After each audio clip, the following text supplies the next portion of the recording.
Sæll Jón Kalman. Sæll. Við erum hérna komnir á Ísafjörð. Hákarl hérna í skúrnum fyrir aftan okkur. Já, freistandi. Já.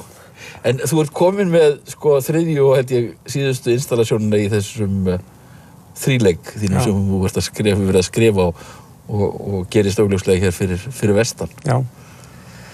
Já, þetta er búið. Þetta er búið. Já. En þetta er stórmikil bók, þetta er lengsta bókin, ekki? Já, ég held það. Ef maður rétt. Ég er nefndar gleymi öllum þessum bókum sem ég skrifa jafn áðum, þannig að minnir hún hafi verið ívið lengri. Já. Fyrstu bókinni þá erum við mikið þá er þessi mikla lýsing á sjóróðri. Annarri bókinni þá er það þessi dramatíska póstferð sem er svona þungamiðja bókarinnar. Hérna erum við komin eiginlega í þriðju bókinni, þá fjallar hún meira lífið í svona breið lýsing á þorpi. Og þessi bók, Hjarta mannsins, að einhvern veginn ímynda mér það að hún svona kannski lýsir viðfangsefni bókarinnar. Þannig að maður er búinn í hinum tveimur þá var maður að takast á við og reyna að lýsa þessum höfuðöflum sem hafa mótað okkur sem þjóð og einstaklinga, og hafið og veðrið og fjöllin. En færi mig núna inn í ekki minni höfuðskepnu sem er hjarta mannsins. Já. Sem er og þar eru margar vistaverur og ekki alla fallegar. En ég get ímyndað mér að það sem ég var að reyna að ná fram í þessari bók, það var að lýsa hreinlega hjarta mannsins. Og það er eins og Bernir Asmundsson, sænska skáldið, sagði að hjartað er ekki nútímalegt. Og það er það sem mér finnst heillandi við að skrifa fólk, að fólk er alltaf eins. Þannig að maður má ekki láta það blekkja sig að þó maður sé að skrifa fólk sem er búið að vera dáið í 50 ár eða 100 ár, að þetta er nákvæmlega sama sömu manneskjur og ég og þú. En leið verður þetta freistandi að draga upp sviðið, lýsa þessum heimi sem er horfinn, því að það er eitt af hlutverkum höfunda, ef þetta er að tala um hlutverk, að það er einmitt að draga það fram sem er horfið. En þetta er óheimil metnaðarfull verk. Ef við lesum þessi 3 bindi saman, þá er þetta ótrúlega metnaðarfullt. Af því að þú býr til heilan heim, þú býr til heilan sagnaheim með þessum persónum. Og það væri raunin hægt að, ef þú vildir, þá getur haldið áfram með þessar persónur bara þangað til þú herrir í gröfina, því að efniviðurinn það er búið að búa til heiminn. Já, það er skelfileg tilhugsun að fara með þetta í gröfina, Þetta er alveg algjörlega frá mínum bæjartæmum sér búið. Það er engin löngun til að halda áfram. En ætlaðir að fara, þegar þú byrjaðir að skrifa strákinni og róðurinn í einhverju sem að manni finnst það sé kannski Bolungarvík eða eitthvað svoleiðis, ætlaðir að fara með þetta þangað? Nei, þetta átti að vera ein bók. Og þessi róður átti ekki að vera. Það átti bara að vera 3-4 blaðsíður, svona intro. Já. En svo var maður búinn að vera að lesa í einhver tíma við þessar heimildum, drekka í sig þennan tíma, lesa bækur og dagblöð og það var eitthvað svo margt búinn að sökkva inn að þegar maður fór að skrifa þá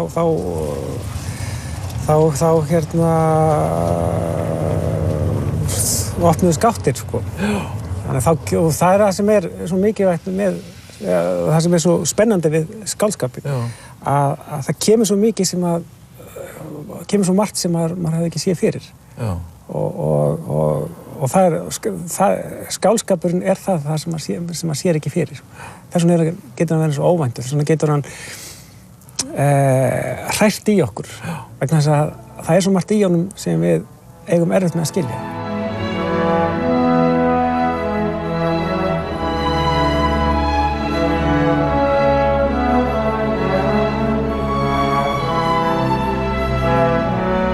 Já, við horfum hérna yfir Skutulsfjörðinn.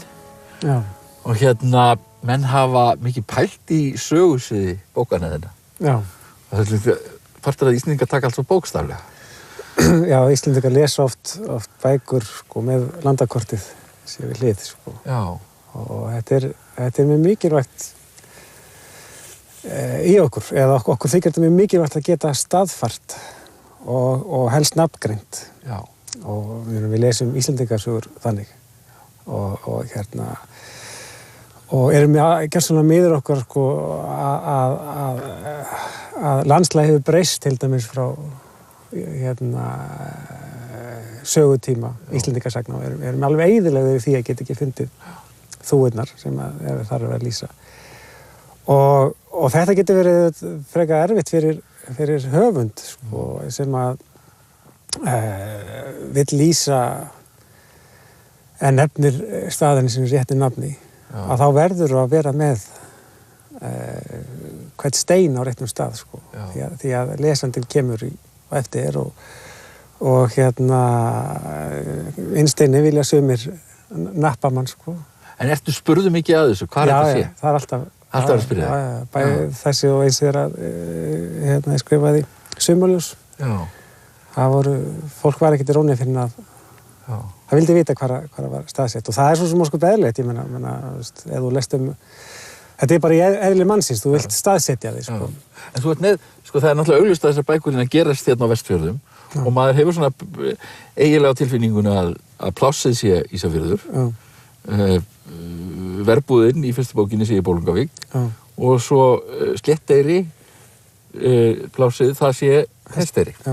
Þetta er svona nokkurn veginn. Jú, þetta er nokkurn veginn, en sko, ég ákvað það strax að nefna ekki hlutina sínum réttu nöfnum. Því að það gefur manni svo mikið frelsi, sko, ef eitthvað fjalli fyrir manni, þá get ég bara fært að tekja burt, sko, eða öfugt, ef mér vantar fjall, þá bara, þá skrifa ég fjall. Já. Og ef maður skrifa fjall, þá komið fjall, sko. Það eru bregður fyrir þarna raunverulegum persónum líka í bókunum. Já. Maður tekur nú helst þetta Skúla ritstjóra sem nú augljóslega Skúli Thoroddsen. Já. Og svo til dæmis komin þarna bróðir Gests Pálssonar í bókina núna. Já. Og það eru persónur sem eru sem sagt. Já, svona sko eins og með Skúla, það er sum nöfnum, þú bara kemst ekki fram hjá sum nöfnum, það einhvern veginn er þannig bara þú verður að nota en það er kannski ekki endilega svo Skúli sem að var og var stýrði hér blaði og fleira og eins með þennan með bróður Gests Pálssonar sko, það var, ég gat bara ekkert breytt í sko. Nei. En sko nöfnin er ekki allt sko. Þannig að þó að kannski hann beri saman nafn og þá er þetta kannski allt önnur persóna. En er mikil sko, heimildavinna sem liggur í þessu? Jú, hún er svona einhver og maður áður en að skrifa Himnaríki þá fór alveg 1 ár í að lesa og við að sér svona þangað til ég var komin að springa. Mér er skemmtilega að skrifa heldur en að lesa. En þetta er eitthvað sem maður verður að gera þegar þú ferð inn í annan tíma. Að þú verður að geta bara andað þeim tíma frá sér á þess að hugsa sko. Og fá stemninguna. Og tíminn er svona 1880 eitthvað, 90 eitthvað svona þetta. Já, 1890, 1900 þetta er skemmtilegt tímabil í sögu okkar sko, því að það er búin að vera þessi stöðnun í nánast 700 ár og allt er að komast á hreyfingu í atvinnaháttum í huga fólks og þannig þetta er mjög gjöfull tími sko.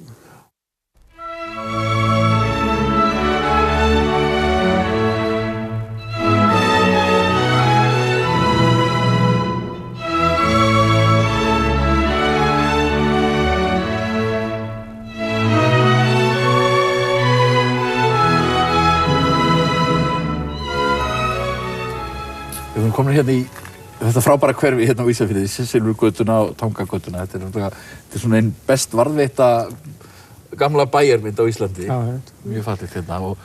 Fallegur bær. Og mér langar svona að nefna við þig persónugalleríð í bókinni þinni, nýju bókinni. Það er eins og ég segi, það eru svo margar persónur og þarna ertu að lýsa fólki einhvern veginn af öllum stéttum. Já, ég sko þetta er náttúrulega svolítið merkilegt og eiginlega spaugilegt að hugsa til þess þessu örlitla samfélagi sem við lifum í, og var náttúrulega ennþá minna þá, að það skyldi rúmast sko stéttamunur, sko. Já. En það var á þessum tíma og það voru úthöf á milli. En þegar þú ert að lýsa þessari veröld og með þessi aðferð sem ég nota, það sem raun og veru, þú ert að bara horfa á manneskjuna og það er engin munur á mannesku hvort hún sé á efri eða lægri stéttum, ekki í raun og veru, sko, í grunninn er öllu eins, að þá verður maður að fara inn í allar stofur og öll hreysi. Það er ekki landamæri þar, sko. Nei. Það er ekki landamæri í skáldskap, sko. Sko þannig eru þeir sem eiga plássin, stórbókarnir og sá hópur og það er svolítið skemmtilegt að einmitt maður er komin inn í stofuna hjá því fólki. Já, þú verður sko til þess að bara líka fyrir sjálfa mig sem höfund, sko, til að skilja þennan tíma og skilja þetta pláss, sko. Þá var ég að fara inn í þeirra líf, sko. Fara inn í þeirra hjörtu og þeirra hugsun, sko. Og svo er það snöðafólkið sem er ánáttúrulega bara í, sko, hræðileg lífsbaráttu. Upp á hver dag, sko. Hverja sekúndu. Og þetta er bara eins og við þekkjum í dag, sko, að þeir sem er að vinna, þeir sem er að halda allir uppi og framleiða allt saman, sko, að þeir sitja uppi með skuldirnar, en hinir fá að fljúga eins og þeir vilja, sko. Hugsaðu mikið pólitík? Það er ekki hægt annað, sko. Það er bara, sá tími sem maður lifir í, okkar samtími, hann andar auðvitað inn í það sem maður er að skrifa, sama hvað maður er að skrifa. Og það er svo auðvelt að bera þessi tímabil saman, eins og ég var að tala sko, þessi munur á stéttunum, sko, það sem að mjög fámennur hópur, sko, ræður öllu, en svo eru hinir sem að standa undir öllum sem lúxus og reyna að lyfta samfélaginu upp með sínum kröftum, að þeir fá ekki neitt, sko, þeir eru alltaf snauðir, það er aldrei neitt afskrifað hjá þeim. Eina sem er, sko, afskrifað það fyrir þetta fólk deyr og valla þá, sko, því þá þurftu ættingirnar að taka við og þetta minnir svolítið á okkar tíma, sko. Það stundum talað þessa pólitísku umræðu eins og hún er á Íslandi núna, og hún sé slæm. Er einhver umræða? Pólitísk umræða? Ég veit það ekki. Ég hef ekki tekið eftir henni. Það er eitthvað, menn er að rífast, sko, og það er engin flötur, sko, það er engin umræða. Því miður, sko, þetta hrun sem var svo naív að trúa að það myndi skila okkur einhverju, sko, að það verðist allavega ekki ennþá ætla að skila, allavega ekki í pólitík og einhverju vakningu þar. Það hefur bara versnað. Fjölmiðlaumhverfið verra en nokkur sem áður. Einn af helstu, ég má tala sökudólgum, sko, að hann er ritstjóri yfir okkar sem var okkar merkasta blaði, sko, og þannig að það er marklaust blað í dag, sko. Það reynir allt yfir okkur í staðinn fyrir að við rísum upp fallegur og betri, sko, þá rísum við upp með öll óhreinindin á okkur og þau sitja þar fast virðist vera, sko.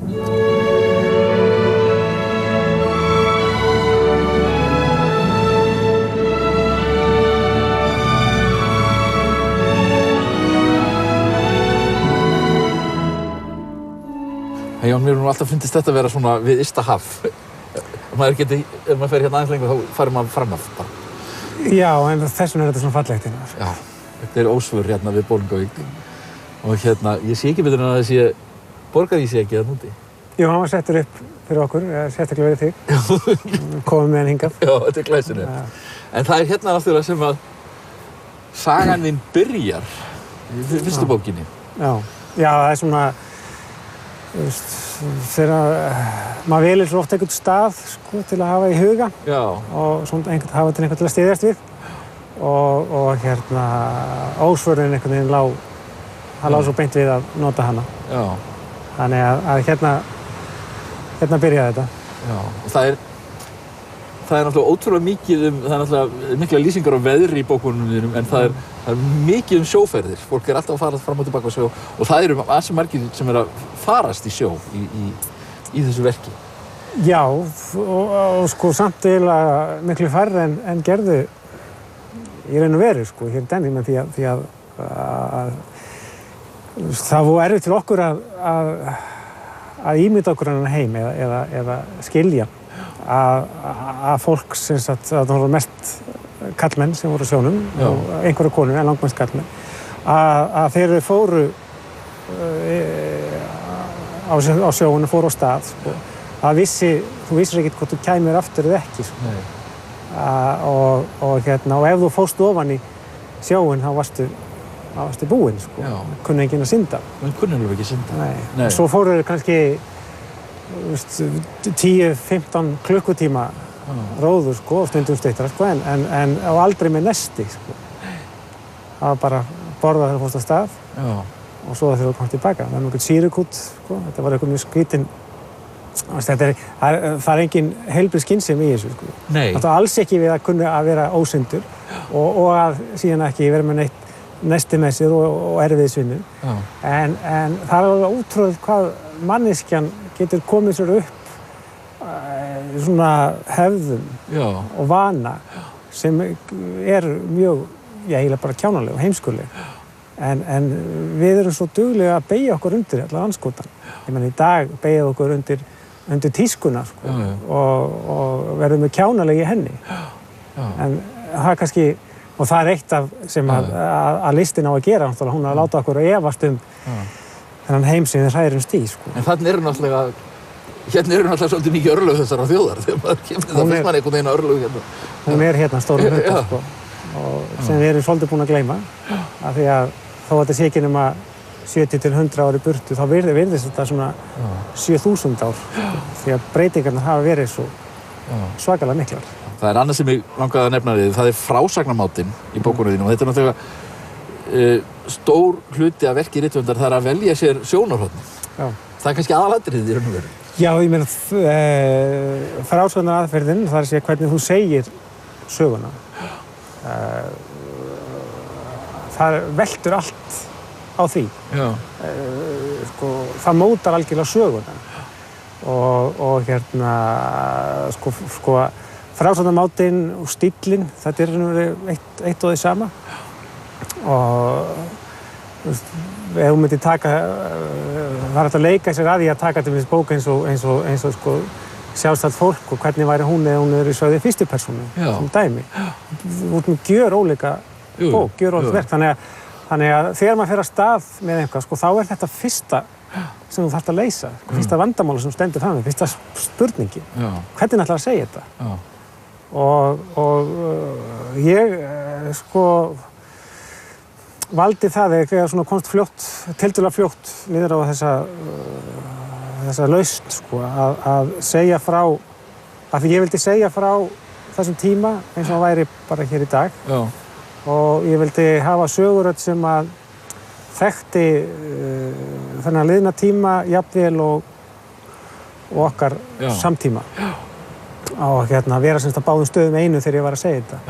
Og þá einhvern veginn lá beinast við að allavega lítið þannig út svona þegar maður hátt tilbaka að þeir sem segðu frá væru svona dánir. Og þá fær maður þetta vonandi, og ég var að reyna það að sem sagt anda á 19. öldinni og anda að sér á 19. öldinni og frá sér á 21. sko. Og það eru þeir sem ávarpa okkur í byrjun bókarinnar. Þriðja bindisins. En svo er náttúrulega spurningin hverjir þetta eru. Eru þetta eitthvað af þessu fólki sem er á síðum bókarinnar eða hvað sko. Það er eins og annar handleikur.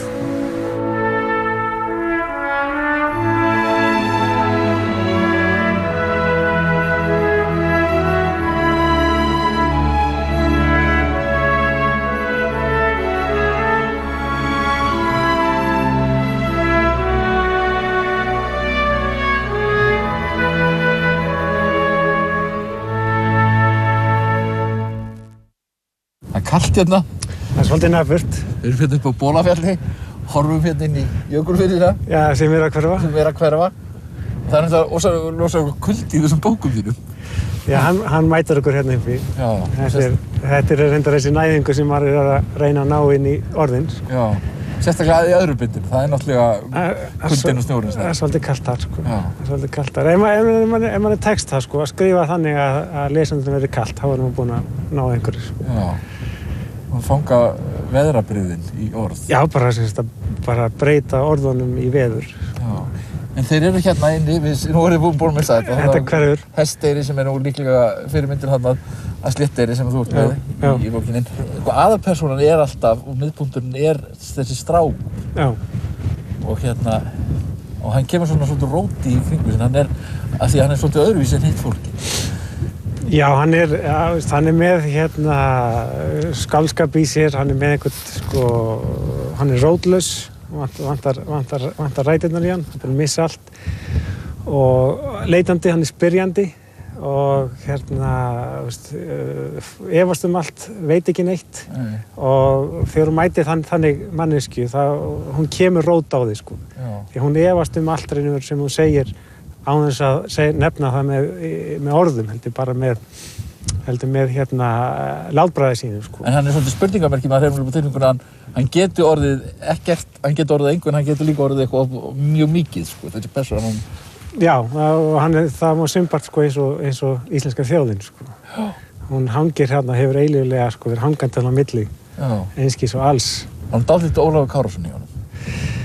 Já, þetta er náttúrulega klassísk persóna svo sem, sko, í bókmenntum, en jú, hann er líklega, sko, skildar honum í allavega aðrættina, sko. Aðrættina. Forðum okkur úr skulda.